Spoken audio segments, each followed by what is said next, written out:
Saya mungkin bercerita dari asal-muasal berdirinya Bluebird itu sendiri. Bluebird didirikan secara resmi di tanggal 1 Mei 1972 oleh almarhumah nenek saya, Ibu Mutiara Siti Fatimah Djokostono SH. Nah, sesuai dengan gelarnya, beliau itu sebenarnya bukan pebisnis. Beliau adalah seorang pengajar. Nah, kenapa sih tiba-tiba ke bisnis? Karena waktu tahun 1965 beliau ditinggalkan oleh suami beliau, Profesor Djokostono SH, sehingga beliau harus meneruskan ekonomi keluarga, harus terus memastikan bahwa anak-anaknya bisa meneruskan kuliah dan sekolahnya. Oleh sebab itu, beliau berusaha untuk berbisnis, untuk memenuhi kebutuhan keluarga. Jadi ini benar-benar entrepreneurship yang lahir dari kemepetan gitu ya, karena serba mepet. Nah, beliau karena kita tinggal di Menteng, beliau berusaha untuk berjualan batik awalnya. Dari batik itu keliling-keliling ke tetangga, tetapi ternyata beliau merasa, oh ternyata nggak setiap hari orang beli batik ya gitu. Nah akhirnya beliau melihat apa yang kira-kira kebutuhan sehari-hari dari masyarakat itu sendiri. Dari berjualan batik, beliau pindah menjadi berjualan telur. Jadi telur itu diambil dari Brebes, kemudian dijual di beberapa pasar di Jakarta. Nah, pada saat itu kami mempunyai juga satu kendaraan bemo. Saya nggak tahu di sini apa ada yang pernah lihat bemo apa enggak ya. Kalau nggak, mulai di Google sekarang bemo itu seperti Pak Jimmy jangan mengaku umur ya Pak Jimmy. Nah, dari situ kita memiliki satu buah bemo yang didapatkan dari hasil pembelian bemo bekas. Nah, dari situlah bemo itu digunakan untuk trayek Harmoni Kota. Pengemudinya adalah almarhum om saya, almarhum paman saya, dan keneknya yang narik-narik uang itu adalah ayah saya. Nah, dari situ sekalian bemo itu digunakan untuk mengantar-ngantar telur. Nah, dengan berkembangnya waktu dan juga atas jasa Profesor Djokostono SH, keluarga kami diberikan 2 buah kendaraan. Di mana pada saat itu nenek saya almarhumah merasa kendaraan ini bisa digunakan untuk apa? Karena kita kemana-mana naik becak gitu. Jadi tidak memerlukan kendaraan pribadi. Sehingga beliau mulai melihat peluang yang ada berdasarkan aset yang dimiliki pada saat itu. Beliau melihat bahwa di Jakarta sudah mulai mengenalkan diri sebagai kota internasional. Di Jakarta sudah ada Hotel Bintang 5 pada saat itu, namanya Hotel Indonesia, yang sekarang menjadi Hotel Indonesia Kempinski ya. Nah, ada Hotel Indonesia dan ada satu lagi hotel yang namanya Hotel Wisata. Udah nggak ada, tapi sekarang Hotel Wisata itu sudah diganti, gedungnya sekarang menjadi di Grand Hyatt Jakarta. Nah, dari 2 hotel itu, beliau melihat adanya peluang untuk memperkenalkan limousine service. Karena banyaknya tamu-tamu dari luar negeri yang datang. Nah, sehingga 2 kendaraan yang dimiliki oleh keluarga digunakan untuk limousine service. Pada saat itu belum ada tuh yang namanya taksi, yang menggunakan meter taksi seperti yang kita kenal di Bluebird sekarang. Jadi dulu dengan berkembangnya waktu, beliau itu melakukan profit sharing karena kita tinggal di Menteng tapi tidak memiliki keuangan yang cukup. Tetangga-tetangganya banyak yang mempunyai kelebihan kendaraan. Akhirnya nenek saya almarhumah kelilinglah ke tetangga-tangga untuk menawarkan proyeknya yang baru karena bisnis kita mulai berkembang. Nah, disitulah kita memulai dengan profit sharing yang sekarang dikenal dengan online business untuk taksi online itu sendiri. Hanya karena kita bagi hasil, tetapi tidak berupa online, tapi berupa per telepon dan per sepeda. Karena kalau ada yang pesan, dikejar dulu mobilnya pakai sepeda, gitu, dicari ada di mana. Nah, from there on, berkembang terus bisnisnya sehingga tahun 1972 kami mendapatkan license pertama. Nah, kalau kita bicara sekarang entrepreneurship ya di sini, seorang entrepreneur itu tadi sesuai dengan yang disampaikan oleh Mas Hendy, harus mempunyai passion. Tapi yang kita mengerti juga bahwa yang we strongly believe adalah kita harus mempunyai purpose beyond numbers. Purpose beyond numbers itu sangat penting untuk mengguidance kita pada saat kita menghadapi segala macam jenis tantangan. Tantangan pertama yang dihadapi oleh nenek saya almarhumah, beliau pada saat meminta izin untuk mendapatkan taksi, ditolak mentah-mentah. Kenapa? Ini karena beliau adalah seorang perempuan. yang tidak mempunyai experience sama sekali dan tidak mempunyai kekuatan ekonomi untuk mendapatkan izin taksi. Namun beliau tidak pantang mundur, gitu. Beliau pantang mundur sehingga beliau berusaha terus sehingga dikeluarkanlah izin tersebut.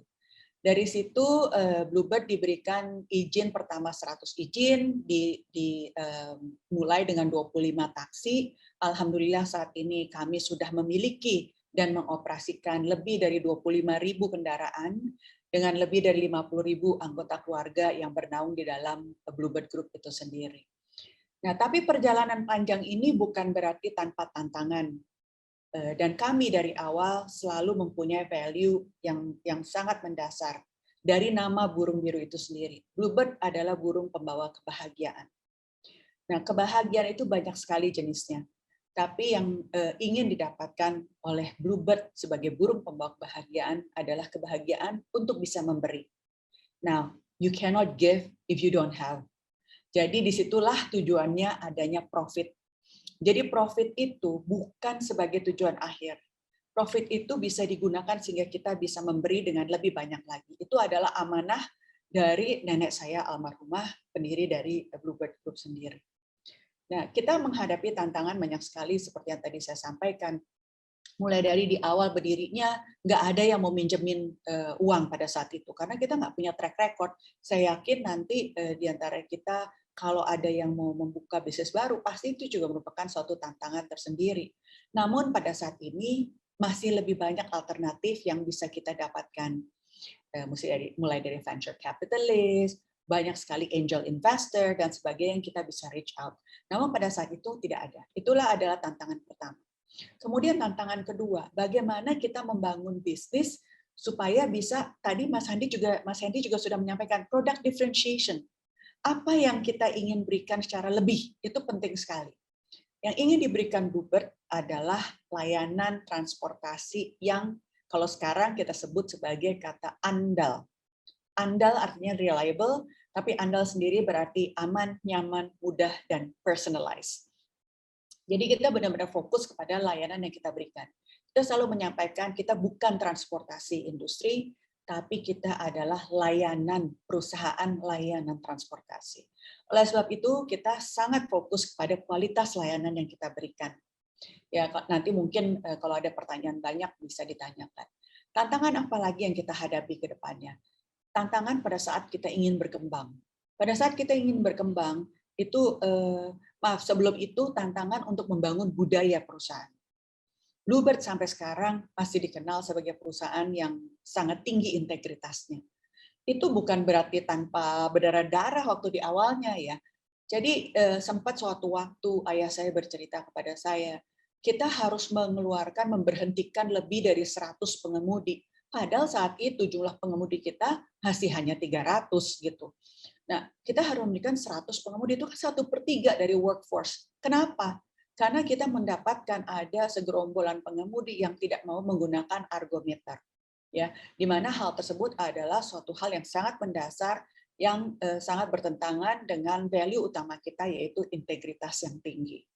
Nah, jadi kita harus berani melakukan tindakan-tindakan demi membangun corporate culture itu sendiri. Karena kalau kita setengah-setengah, corporate culture-nya tidak akan terbangun dengan baik. So it needs persistency. Ya, persistency itu tidak sama dengan keras kepala ya. Itu tidak sama sekali. Keras kepala itu tidak baik. Tapi persistency is really good. Kenapa? Karena jalan menuju sukses itu nggak ada yang linear.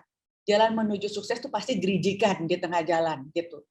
Jadi nggak mungkin kita mau besar, mau berkembang tanpa menghadapi halangan apapun.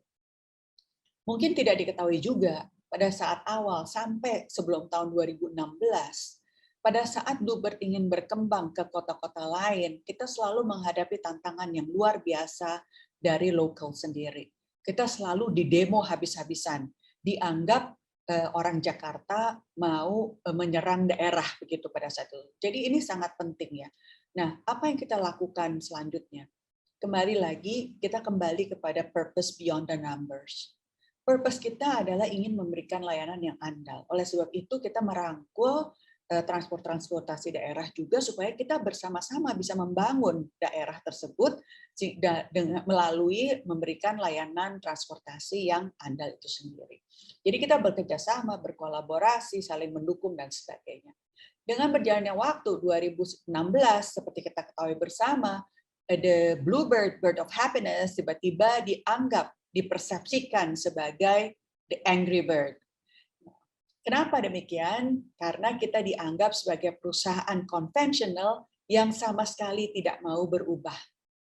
Itu persepsi ya. Nah, ini adalah bagian dari kehidupan seorang entrepreneur. Bagaimana kita bisa menghadapi persepsi itu dengan lapang dada dan kemudian kita harus mencoba mencari solusinya semaksimal mungkin.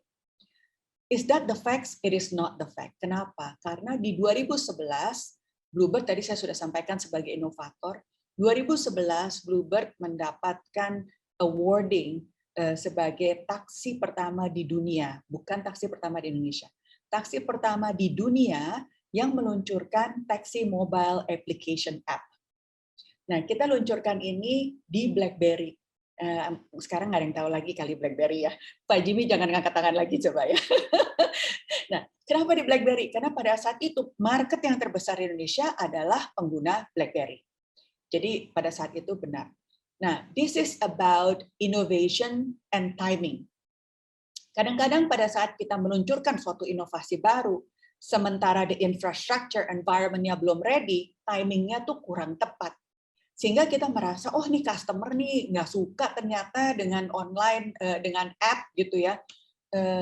Ternyata setelah kita pelajari, waktu kita kena hit dengan digital disruption di tahun 2016, apa yang terjadi dari 2011 sampai 2016, itu bukan karena customer-nya nggak senang dengan app, tetapi memang infrastrukturnya yang belum ready. Waktu itu masih pakai RTGS kan ya, yang kita mau teks aja nyampe-nya lama gitu. Nah, jadi hal-hal yang seperti ini yang menurut kami akhirnya the lesson learned harus kita pelajari dengan lebih mendalam. Jangan hanya melihat atau jangan hanya mempunyai KPI yang sama dengan KPI kita yang sudah kita miliki tahun-tahun yang lalu. Nah, tahun ini alhamdulillah Bluebird akan berusia 50 tahun. 50 tahun is not a short age untuk sebuah bisnis ya. Dan kita sudah menghadapi segitu banyak tantangan dengan berbekal value-value yang tadi sudah disampaikan dan dibangun oleh para pendiri kami, integritas tinggi. Kami percaya bahwa sukses yang sustainable itu tidak bisa dicapai dengan cara instan. Tadi Mas Hendy sudah sampaikan 19 tahun membangun. Kita percaya bahwa sukses yang berkesinambungan itu harus dibangun dengan kerja keras, dengan disiplin yang tinggi, dengan care yang sangat besar, dengan kecintaan, passion dengan apa yang kita lakukan. Mungkin saya stop di situ dulu supaya nanti bisa lebih banyak pertanyaan yang ada. Terima kasih.